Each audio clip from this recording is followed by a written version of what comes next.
Hello everyone, we are back with the data cleaning video series. As discussed in the previous video, there are several types of problems under data cleaning. Today, we will see how to deal with empty rows.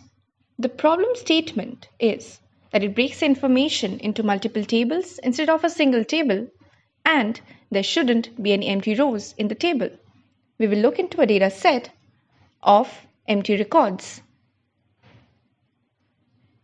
So this is a data set which has empty records at rows 5, 7, 8, 9, 10, 16, 17, 18. Now, how to deal with such data? What we'll do next is we will select the entire table.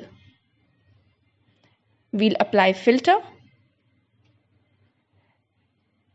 We'll search for blank rows. While searching, in the search bar, we'll find that there is an option of blanks. We'll select blanks, click OK, and we'll find that these blue records are the empty records.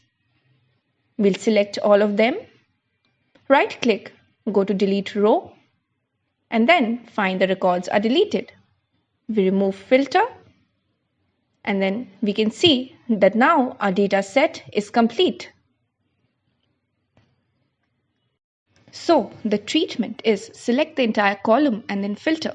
Filter for empty cell in any column. Delete the row which appear after filtering.